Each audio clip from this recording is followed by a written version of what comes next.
4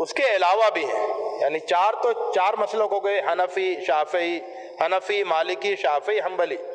اس کے علاوہ پھر ظاہری مسلک ہے، اہل حدیث مسلک ہے، عبادی مسلک ہے، اور بعض اور بھی مسلک ہو سکتے ہیں۔ تو یہ جو سارے مسلک ہیں، ان کے سلسلے میں ایک بات تو یہ مان لینا چاہیے کہ ان مسالک کے پیچھے امت کے نمبر 1 بہترین اور نمبر 2 خدا ترس دماغ کار فرما رہے ہیں، دل و دماغ کار فرما رہے ہیں۔ بہترین دماغ اور خدا ترس دل یہ کار فرما رہے ہیں۔ ان میں سے کوئی بھی مسلک نہ کسی شیطانی وسوسے کا نتیجہ ہے اور نہ کسی یہودی سازش کا نتیجہ ہے، بلکہ یہ اخلاص پر مبنی بہترین دماغ اور خدا ترس دلوں کی کوششوں کا حاصل ہے۔ اس لیے ان کو جب بھی دیکھا جائے تنقید کی نظر سے دیکھا جا سکتا ہے، لیکن بے احترامی کی نظر سے کبھی نہیں دیکھا جائے۔ ان میں سے کسی بھی مسلک کے کسی بھی قول کا تنقیدی جائزہ لیا جا سکتا ہے، اس میں کوئی مذائقہ نہیں ہے، لیکن بے ادبی، بے احترامی کی نظر سے ان میں سے کسی بھی مسلک کو دیکھنا مناسب نہیں ہوگا۔ یہ امت کی توہین ہوگی، امت کے سلف صالحین کی توہین ہوگی، اور خود اپنی توہین ہوگی۔ تو پہلی بات یہ ہے۔ دوسری بات یہ ہے کہ امت میں جتنے بھی مسلک ہیں وہ سب امت کا مشترک سرمایہ ہے، امت کا مشترک سرمایہ ہے۔ پوری امت میری ہے، اور امت میں جتنی شخصیات بڑی بڑی گزری ہیں جن پر امت ناز کرتی ہے وہ سب میری شخصیات ہیں۔ امت میں جتنے فکری سرمایے ہیں وہ سب میرے ہیں۔ امت میں جتنی علمی کتابیں لکھی گئی ہیں بہترین قسم کی وہ سب میری ہیں۔ تو غرض یہ کہ امت میں کا جو یہ فکری، فقہی، علمی سرمایہ ہے یہ پوری امت کا مشترک سرمایہ ہے۔ اس کی تقسیم کرنا کہ یہ ان کا ہے اور یہ ہمارا ہے، یہ تقسیم نہ قدیم سرمایہ کے سلسلے میں صحیح ہے اور نہ جدید سرمایہ کے سلسلے میں صحیح ہے۔ امام شافعی بھی ہم سب کے ہیں اور امام ابو حنیفہ بھی ہم سب کے ہیں، امام ابن تیمیہ بھی ہم سب کے ہیں اور شاہ ولی اللہ دہلوی بھی ہم سب کے ہیں۔ یہ سب ہمارے ہیں۔ ہم ان کے افکار کا جائزہ لے سکتے ہیں، ہم ان کے مختلف رائیوں کا تنقیدی تجزیہ کر سکتے ہیں، ان سے اختلاف کر سکتے ہیں، لیکن یہ اختلاف ہمارا کسی حریف سے اختلاف نہیں ہوگا، کسی اجنبی فریق سے اختلاف نہیں ہوگا، یہ اختلاف ہمارا آپس کا اختلاف ہوگا، ہمارے اپنے آدمی سے اختلاف ہوگا۔ جس طرح سے میں اپنے والد صاحب کی کسی رائے سے اختلاف کروں تو محض اتنی سی بات ہے، وہ میرے والد ہیں نا، میرے چچا بھی میرے چچا ہیں، تو اگر میں ایک بات اپنے والد کی مانتا ہوں، ایک بات مجھے اپنے چچا کی صحیح لگتی ہے، تو اس کا یہ مطلب نہیں ہے کہ جس کی بات میں نہیں مانتا ہوں وہ میرے لیے اجنبی ہو جائے۔ نہیں، چچا میرے چچا رہیں گے، چاہے ان کی 10 باتوں سے میں اختلاف کروں، وہ میرے اپنے چچا ہیں۔ تو وہ جو چچا والا رشتہ ہے، وہ جو ماموں والا رشتہ ہے، وہ جو باپ اور دادا والا رشتہ ہے، وہ رشتہ باقی رہے گا تمام چیزوں سے اختلافات کے باوجود۔ تو ایک بات یہ بھی ہمیں سمجھنا چاہیے، یہ ہمارے سامنے رہنا چاہیے کہ اجتہادی مسائل میں فقہا کا کام، ائمہ کرام کا کام اجتہادی مسائل میں تحقیق کرنا تھا، اجتہاد کرنا تھا۔ شریعت میں کچھ توقیفی مسائل ہوتے ہیں اور کچھ اجتہادی ہوتے ہیں۔ جو توقیفی ہیں ان کو تو امت کو اسی طرح سے کرنا ہے جس طرح سے اللہ کے رسول نے کرنا بتایا، اور امت اسی طرح کرتی آ رہی ہے۔ اس میں کسی امام نے، کسی فقیہ نے اجتہاد نہیں کیا۔ اجتہاد ان مسائل میں کیا گیا جن میں اجتہاد کی گنجائش تھی یا جن میں اجتہاد کی ضرورت تھی۔ تو میں یہ کہہ رہا تھا کہ اجتہادی اور فقہی مسائل میں یا اختلافی مسائل میں ایک اصول یہ ہمارے سامنے رہنا چاہیے کہ قطعی حق کا فیصلہ کرنا انسانوں کے لیے ممکن نہیں ہے۔ یعنی یہ کہہ دینا کہ یہ رائے قطعی طور پر درست ہے اور دوسری رائے قطعی طور پر غلط ہے، یہ کہنا کوئی آسان کام نہیں ہے۔ اور اسی لیے امام شافعی رحمۃ اللہ علیہ کا مشہور جملہ ہے، اور اگر وہ بات امام شافعی کہہ سکتے ہیں تو ادب اور احترام کا تقاضا یہ ہے کہ امت کا ہر فرد اس کو کہے اور اس کو سمجھے، اس کو مانے۔ امام شافعی رحمۃ اللہ علیہ نے کہا ایک موقع پر کہ قولی صواب یحتمل الخطأ، میری بات صحیح ہے، میری رائے صحیح ہے، لیکن اس میں غلطی کی گنجائش موجود ہے، غلطی کا امکان موجود ہے۔ وہ امکان کتنا ہی معمولی ہو، لیکن غلطی کا ایک امکان اس میں موجود ہے، اور دوسرے کی رائے غلط ہے لیکن اس میں صحیح ہونے کا بھی ایک امکان موجود ہے۔ تو یہ چیز ہمارے اندر کی شدت کو کم کرے گی کہ جس کو ہم اس طرح سے شدت کے ساتھ اس کی نفی کر رہے ہیں، کیا پتہ وہی بات صحیح ہو، اور جس بات کی ہم اتنی شدت کے ساتھ تائید کر رہے ہیں کیا پتہ وہ بات غلط ہو۔ ایک بات یہ ہے، اختلافات کے سلسلے میں یا اختلافی مسائل کے سلسلے میں دل میں توسع پیدا ہو،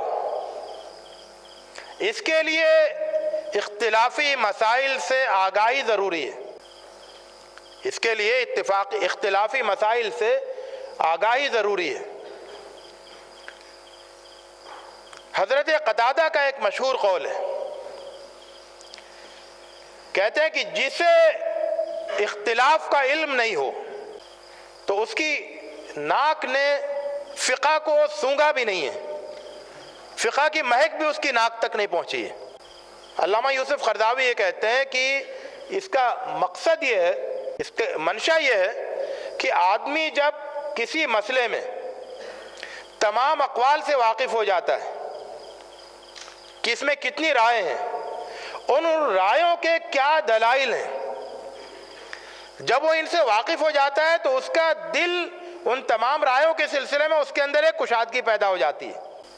مطلب یہ ہے کہ مجھے ایک رائے معلوم ہے، بچپن سے میرے دل میں ایک بات بیٹھی ہوئی ہے کہ یہ بات اس طرح سے، جب میں اس کے مقابل میں ایک بات دیکھتا ہوں تو فوراً میں اس کو ڈینائی کرتا ہوں کہ نہیں یہ تو غلط ہے، صحیح وہ ہے جو میں جانتا ہوں اور میں جانتا آیا ہوں۔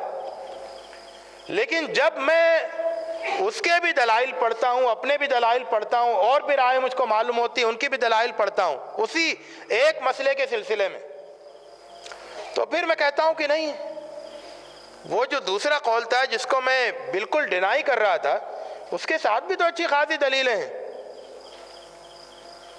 اور اس کے ماننے والے بھی تو اچھے خاصے بڑے بڑے نام ہیں اس کے پیچھے، سلف الصالحین کا ایک بڑا گروہ ہے اس کے ساتھ بھی۔ تو پھر کیا ہوتا ہے کہ میرے دل میں فطری طور پر اس کے لیے بھی ایک گنجائش پیدا ہونی شروع ہوتی ہے۔ تو دل میں توسع پیدا ہو مسالک کے سلسلے میں، اختلافی رائےوں کے سلسلے میں، اس کے لیے یہ ضروری ہے کہ آپ کا مطالعہ ان اقوال اور ان کے دلائل کے سلسلے میں وسیع سے وسیع، جتنا وسیع فقہی مطالعہ ہوگا اتنی ہی زیادہ آپ کے اندر اس کے لیے گنجائش پیدا ہوگی۔ ایک میں آپ کو مثال دیتا ہوں۔ آپ جانتے ہیں مسجدوں میں اقامت کے وقت بعض لوگ اس پر اصرار کرتے ہیں کہ حی علی الصلاۃ پہ کھڑا ہوا جائے، اور بعض لوگ اس پر اصرار کرتے ہیں کہ نہیں، اقامت ہونے سے پہلے کھڑے ہو جائے جائے۔ تو بچپن سے جو کہ ہم جن مسجدوں میں رہے تو ان میں یہ تھا کہ نماز اقامت سے پہلے ہی کھڑے ہو جاتے تھے، اور بچپن سے ہم نے یہ دیکھا، یہ سمجھا کہ جو بدعتی قسم کے لوگ ہیں وہ حی علی الصلاۃ پہ کھڑے ہوتے ہیں، تو دل میں ایک وہ بنا ہوا تھا کہ پہلے ہی کھڑا ہونا صحیح ہے، حی علی الصلاۃ پہ کھڑا ہونا صحیح نہیں ہے۔ لیکن جب مطالعہ کیا تو پتہ چلا کہ نہیں، ائمہ سلف کے اقوال اس سلسلے میں متعدد ہیں، اور ظاہر ہے کہ ان کے پاس دلائل بھی ہیں۔ تو یہ قول بھی موجود ہے کہ اقامت سے پہلے کھڑے ہو جائیں، یہ قول بھی موجود ہے کہ حی علی الصلاۃ پہ کھڑے ہوں، یہ قول بھی موجود ہے کہ قد قامت الصلاۃ پہ کھڑے ہوں، اور یہ قول بھی موجود ہے کہ پوری اقامت مکمل ہونے کے بعد کھڑے ہوں۔ تو جب ان سارے اقوال کو پڑھ لیا اور دیکھا کہ یہ تو بڑے بڑے اماموں سے منسوب اقوال ہیں، یعنی اماموں سے بھی پہلے جو تابعین اور تبع تابعین ہیں، جنہوں نے صحابہ کا زمانہ دیکھا، ان سے منسوب اقوال ہیں، تو کیا ہوا کہ پھر ان سب کے سلسلے میں دل میں ایک گنجائش پیدا ہوتی چلی گئی۔ اب جس مسجد میں لوگ حی علی الصلاۃ پہ کھڑے ہوتے ہیں اس میں مجھے بھی کوئی مذائقہ نہیں محسوس ہوتا کہ میں بیٹھا رہا ہوں ان کے ساتھ اور حی علی الصلاۃ پہ ان کے ساتھ کھڑا ہوں، کیونکہ لگا کہ ہاں یہ بھی کوئی ایسا بالکل کسی بدعتی کا ایجاد کردہ قول نہیں ہے۔ تو ایک بات تو یہ ہوئی کہ جتنا زیادہ اقوال اور ان کے دلائل کا مطالعہ ہوگا اتنا ہی زیادہ ہمارے دل میں کشادگی پیدا ہوتی جائے گی۔ اسی لیے علماء سلف نے یہ کہا ہے کہ وہ شخص فقہ کے معاملے میں اپنی رائے نہیں دے، کسی مسئلے میں فتویٰ نہیں دے جو کہ تمام اقوال سے اس مسئلے کے متعلق واقف نہیں ہو۔ ایک بڑا مسئلہ انکار منکر کا، آپ جانتے ہیں کہ امت مسلمہ کا فریضہ کیا ہے؟ امر بالمعروف اور نہی عن المنکر، اور یہ بات میں نے صبح کے سیشن میں کہی تھی کہ دو کام ایسے ہیں جو کہ ہر مسلمان مرد اور عورت پر فرض ہیں، ایک نماز قائم کرنا اور دوسرا امر بالمعروف اور نہی عن المنکر کا فریضہ انجام دینا۔ باقی کے ساتھ کہیں نصاب کی شرط ہے، کہیں استطاعت کی شرط ہے، لیکن یہ دونوں کام ہر مسلمان کو انجام دینے ہیں۔ تو یہ جو نہی عن المنکر کا کام ہے، منکر سے روکنا، مسلکی تشدد سے، فقہی تشدد سے نہی عن المنکر کے کام کا گہرا تعلق قائم ہو گیا۔ اس سلسلے میں بہت واضح نقطہ نظر رکھنے کی ضرورت ہے، اور میں یہ سمجھتا ہوں کہ اگر اس مسئلے کو صحیح سے ایڈریس کر لیا گیا تو مسلکی تشدد کا معاملہ بہت ثانوی درجے کا رہ جائے گا۔ تو ہے کیا کہ منکر سے لوگوں کو روکنا، ان کے سلسلے میں متوجہ کرنا، ان کے سلسلے میں تنبیہ کرنا، اور یہ بتانا کہ یہ منکر ہے، اس سے بچو، یہ ہر مسلمان کا کام ہے۔ منکر کیا ہے؟ منکر کیا ہے؟ قدیم علماء کو، یعنی سلف صالحین کو اس بات کا اندازہ تھا اچھی طرح سے کہ اگر منکر کے سلسلے میں صحیح وضاحت نہیں کی گئی تو مسائل پیدا ہوں گے۔ چنانچہ وضاحت کی گئی۔ امام نووی رحمۃ اللہ علیہ، امام نووی جن کی مشہور کتاب ہے ریاض الصالحین، بہت مشہور محدث، بہت بڑے فقیہ اور بہت بڑے مربی، تو انہوں نے ایک جگہ لکھا کہ جو بالکل دین کے بہت واضح احکام ہیں، نماز پڑھنا، شراب نہیں پینا، گالی نہیں دینا، جھوٹ نہیں بولنا، بدکاری کے قریب نہیں جانا، زکوٰۃ دینا، تو یہ جو دین کے بہت واضح بنیادی احکام ہیں،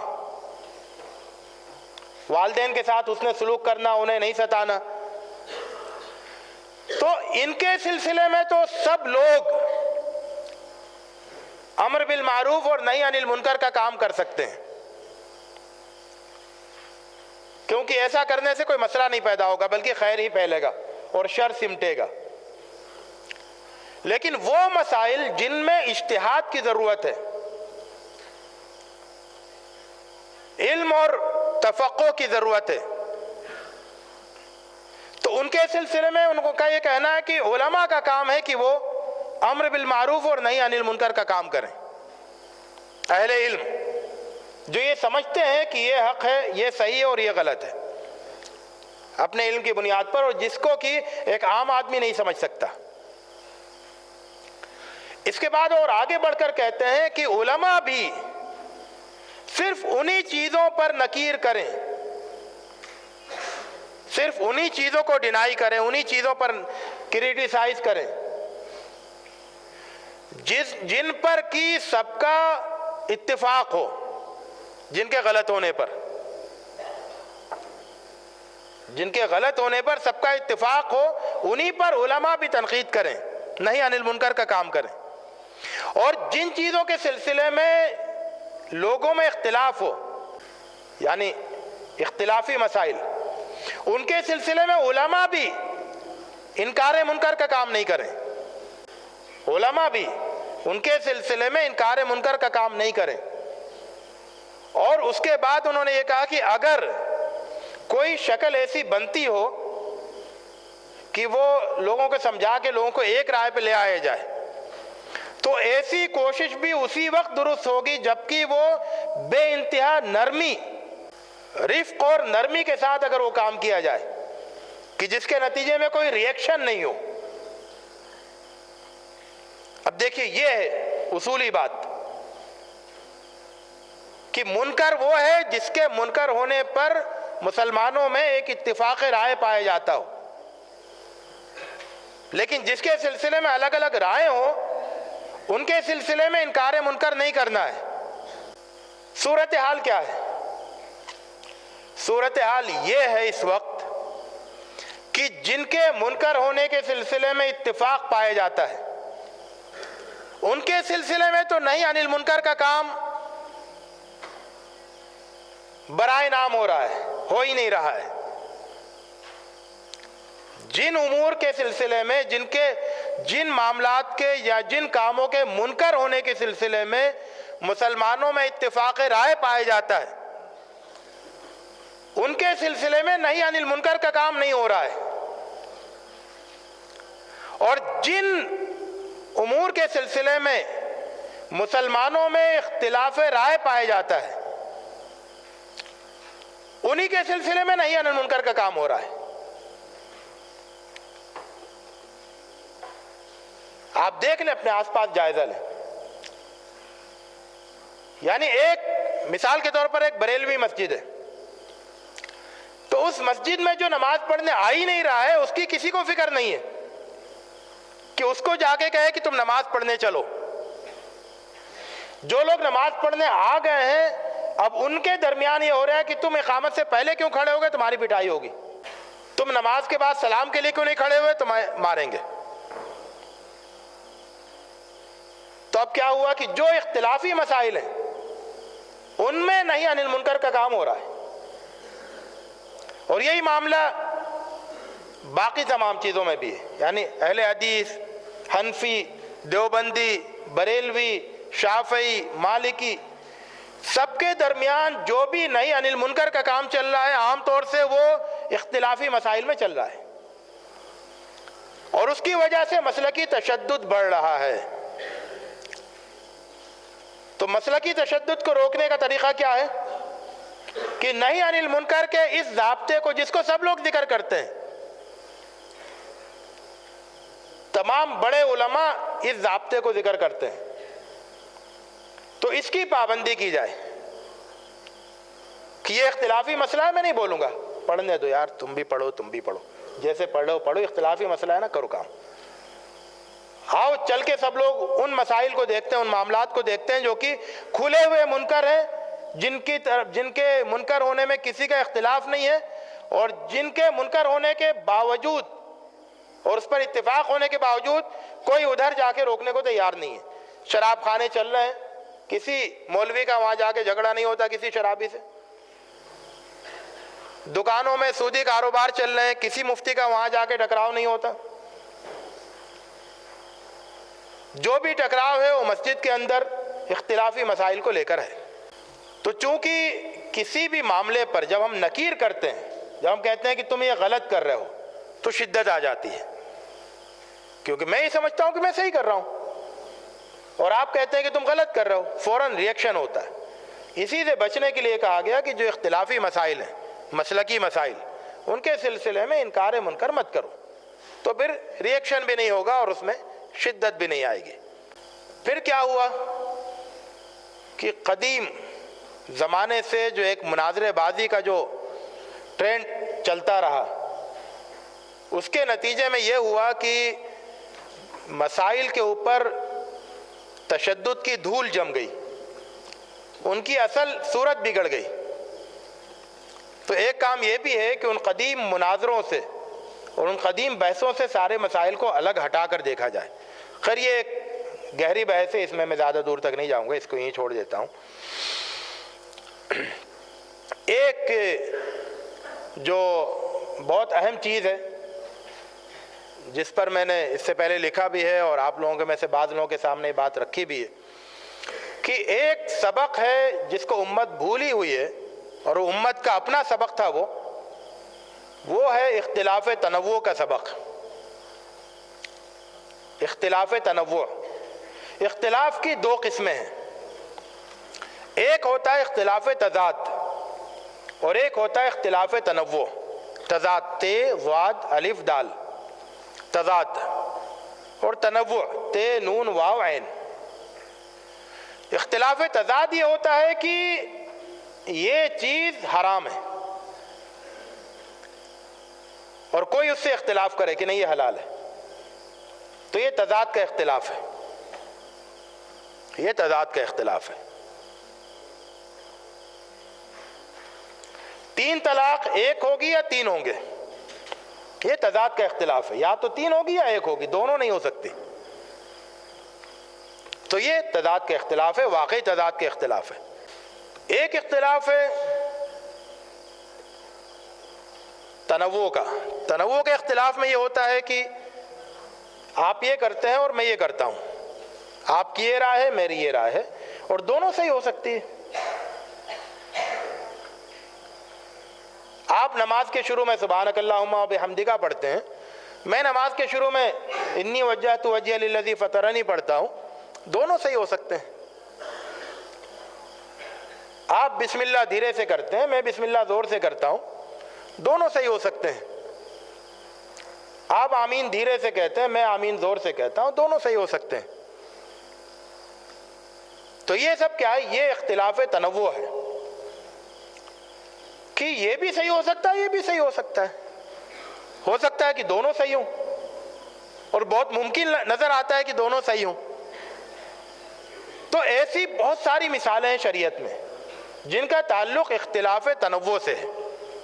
اس کو اختلاف کا لفظ بھی اس کے لیے کہنا مناسب نہیں ہے، لیکن چونکہ ان میں اختلاف ہوا بہت زیادہ، اس لیے لوگوں نے اس کے اختلاف تنوع کہا، ورنہ اگر صرف تنوع کہہ دیں تو کافی ہے، یعنی ورائٹیز ہیں اس میں، یعنی ایک سے زیادہ صحیح رائے پائی جاتی ہیں، ایسا مسئلہ جس میں ایک سے زیادہ صحیح رائے پائی جاتی ہوں، تو یہ اختلاف تنوع ہے۔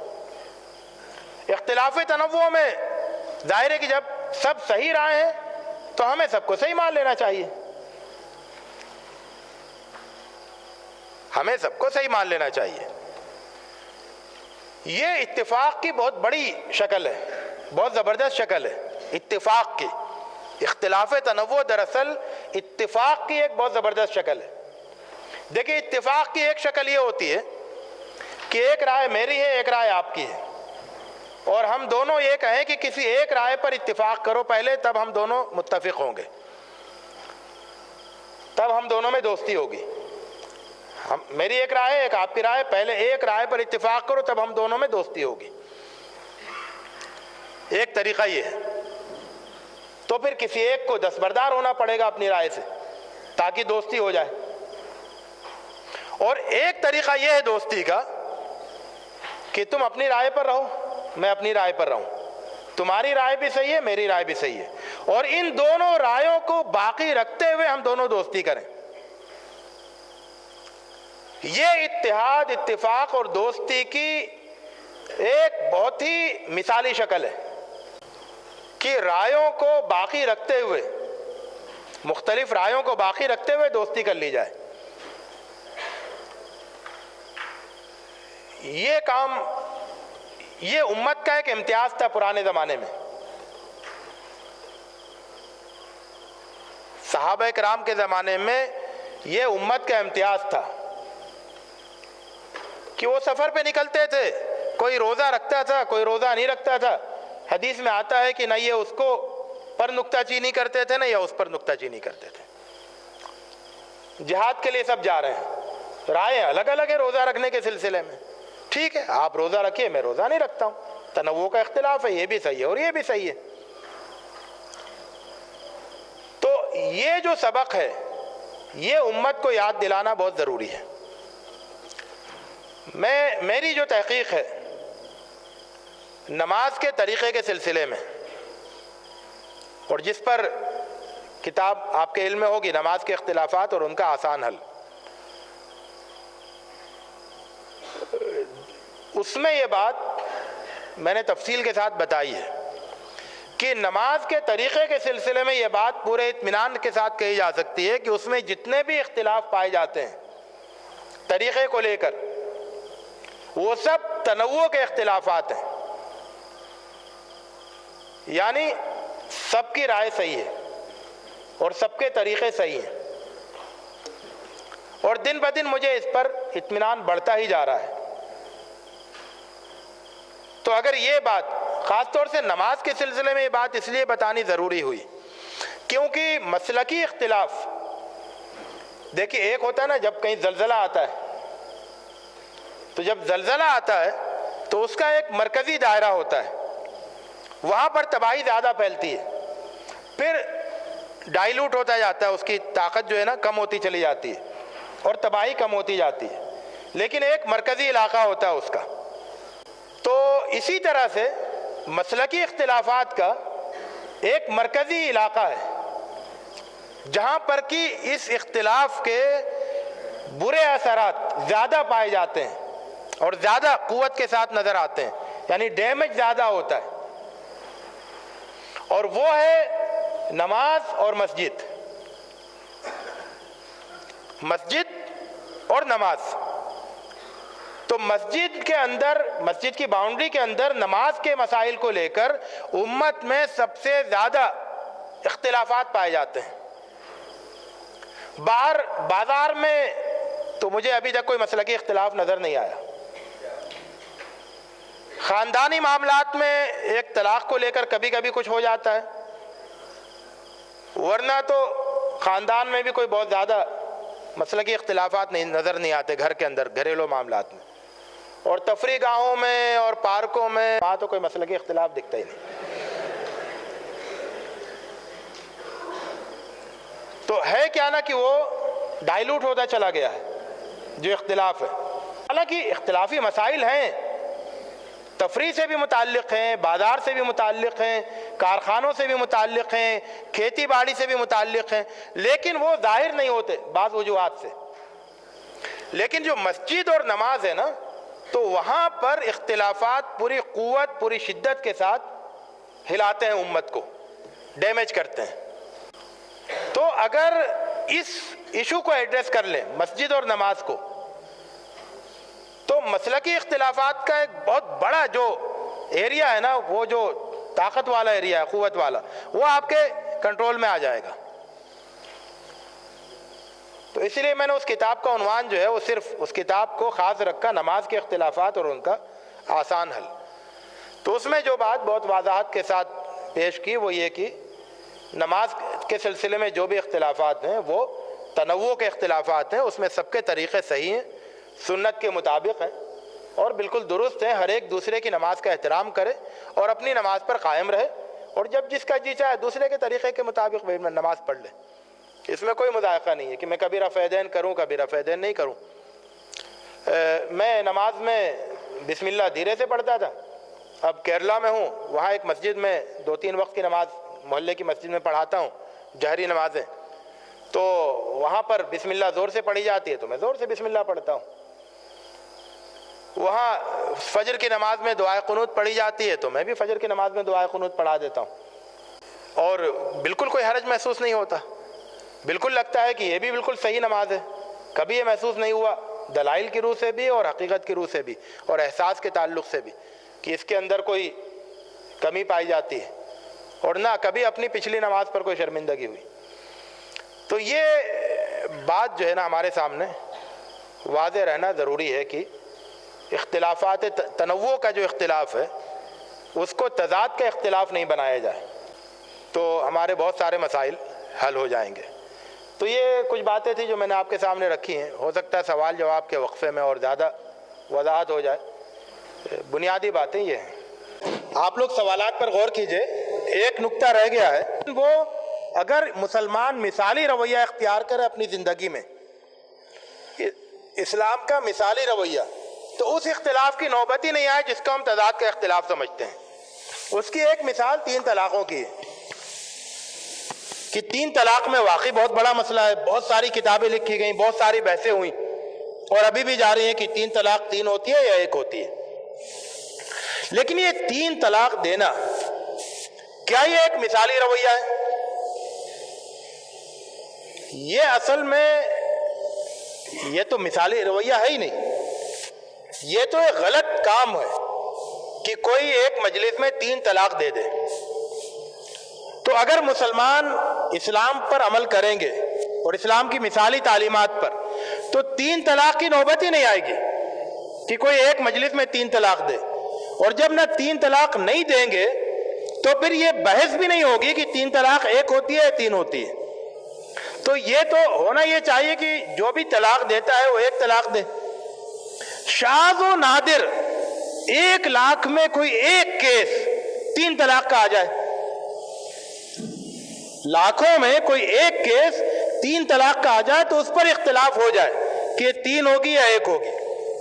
لیکن ہوا کیا کہ لوگوں کا چونکہ جہالت عام ہو گئی، خاص طور سے اس مسئلے میں اہل علم کے ہاں بھی جہالت عام ہو گئی، پڑھے لکھے لوگوں کے ہاں بھی، یعنی یہ وہ مسئلہ ہے جس میں جہالت سب کے ہاں پائی جاتی ہے، شاذ و نادر کسی کو چھوڑ کر۔ تو اب جو کام لاکھوں میں 1 بار ہونا چاہیے تھا وہی کام لاکھ مرتبہ ہوتا ہے۔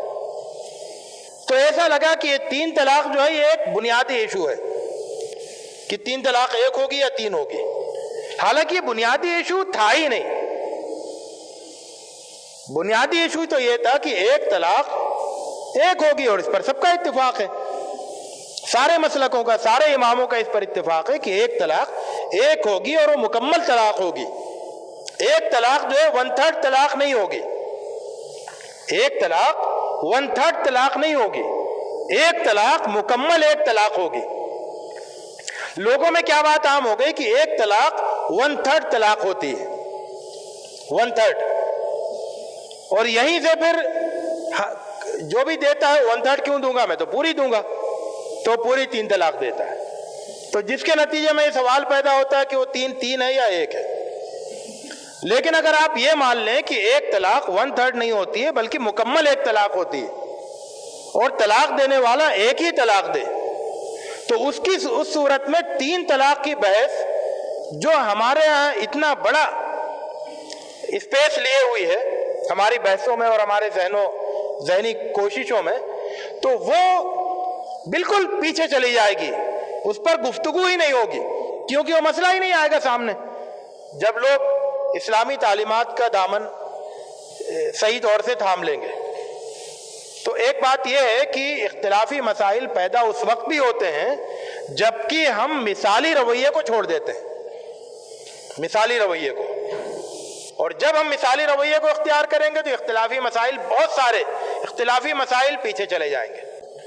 جی سوالات کی طرف۔ لوگ تقلید نہیں کرتے ہیں، وہ اجتہادی مسائل میں تقلید نہیں کرتے ہیں جی، اور اس سے کوئی نقصان نہیں پہنچنے والا ہے، تو اس لیے دونوں کی باتیں غلط ہیں،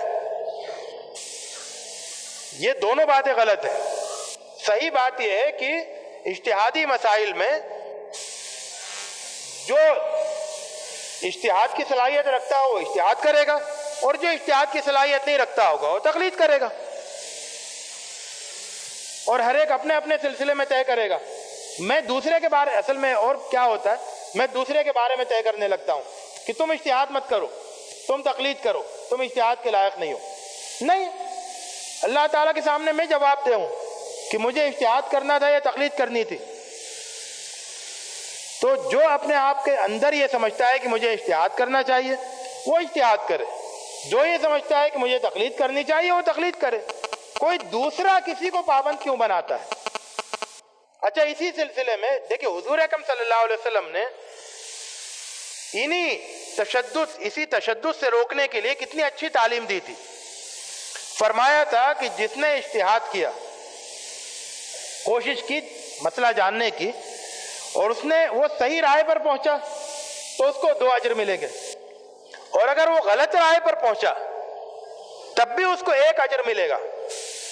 کس لیے؟ تاکہ میں اگر سمجھتا ہوں کہ سامنے والے نے غلطی کی ہے، سامنے والا غلط رائے پر ہے کسی اجتہادی مسئلے میں، تو میں اس پر نکیر نہیں کروں۔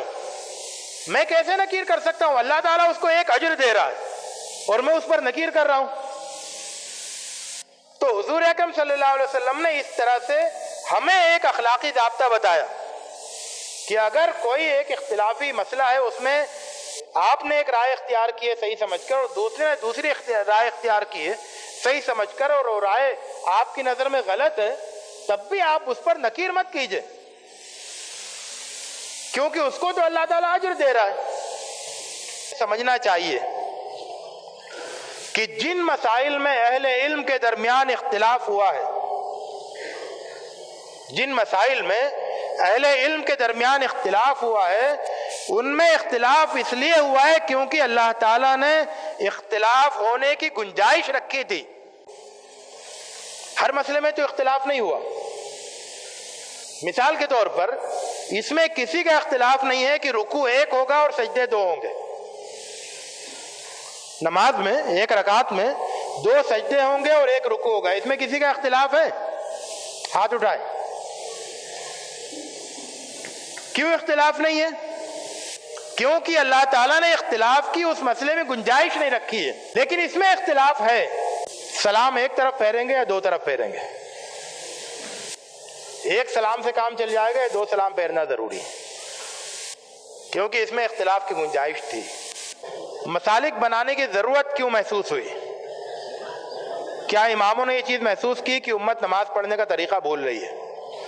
تو پہلی بات تو یہ ہے کہ اماموں نے نماز کے طریقے کے سلسلے میں کوئی اپنی طرف سے کچھ نہیں کیا، بلکہ جس طرح امت نماز پڑھ رہی تھی ویسے ہی اماموں نے نماز پڑھی۔ میں نے یہ بات لکھی ہے اپنی کتاب میں کہ نماز کا طریقہ امت نے اماموں سے نہیں سیکھا ہے، بلکہ اماموں نے امت سے سیکھا ہے۔ تو مسالک بنانے کی ضرورت کیوں پیش آئی؟ مسالک بنانے کی کوئی ضرورت نہیں پیش آئی، بلکہ یہ مسالک کا بننا یہ ایک فطری عمل ہوتا ہے، تاریخی عوامل ہوتے ہیں اس کے، کہ کسی بھی فیلڈ میں ایک رائے کوئی پیش کرتا ہے، اس کو کچھ لوگ مانتے ہیں، ایک دوسری رائے آتی ہے، اس کو کچھ لوگ مانتے ہیں، اور ماننے والوں کا جو ہے ایک سرکل بنتا چلا جاتا ہے۔ یہاں تک ٹھیک ہے، اور یہ ہر چیز میں پایا جاتا ہے۔ آپ کو پتا ہے عربی گرامر اس میں بھی کئی مسلک ہیں۔ عربی گرامر جیسے انگلش گرامر ہے نا، ویسے عربی گرامر ہوتی ہے۔ تو گرامر میں کئی مسلک ہیں، کوفی مسلک نحویوں کا ایک الگ مسلک ہے، بصری نحویوں کا الگ مسلک ہے، ایک اور تیسرا مسلک ہے۔ تو ہر میدان میں، تاریخ میں، ہسٹری میں کئی مسلک پائے جاتے ہیں، فلسفہ تاریخ ان ساری چیزوں کو لے کے، معاشیات کے کئی مسلک ہیں۔ تو مسلک تو ہر چیز میں بن جاتے ہیں، بس یہ ہے کہ اس مسلک کی باؤنڈری کتنی چوڑی اور کتنی مضبوط رکھی جائے، یعنی کیا وہ امت کو تقسیم کرنے والی باؤنڈریاں ہوں، یا محض امت میں یہ کہ اتنی رائے پائی جاتی ہیں یہ معلوم کرنے کے لیے ہوں۔ تو رائےوں کو معلوم کرنے کے لیے تو ٹھیک ہے، مسلکوں کی موجودگی سے کوئی نقصان نہیں ہوتا، لیکن امت کو اگر تقسیم کرنے لگی وہ مسلکی باؤنڈریز، تو پھر یہ چیز خطرناک ہے۔ اور یہ بات مولانا مودودی رحمۃ اللہ علیہ نے بہت اچھے انداز سے بیان کی ہے، بہت قوت کے ساتھ، کہ یہ جو مسلکی جو وہ ہیں امتیازات، یہ اگر امت میں تفریق کرنے لگے تو پھر یہ بہت خطرناک چیز ہے، ان کو چھوڑنا ضروری ہو جائے گا۔ لیکن اگر یہ امت کی رائے معلوم کرنے کا ذریعہ ہے کہ امت میں یہ رائے بھی ہے، یہ رائے بھی ہے، یہ رائے بھی ہے، تو پھر ٹھیک ہے۔ آج کل لوگوں کا مزاج ایسا بن گیا ہے کہ ہم کسی مسلک کو نہیں مانتے اور اس سے اختلاف ہوتا ہے، اس معاملے میں رہنمائی کریں۔ اصل میں کیا ہے کہ کچھ چیزیں دعوے ہوتے ہیں، لیکن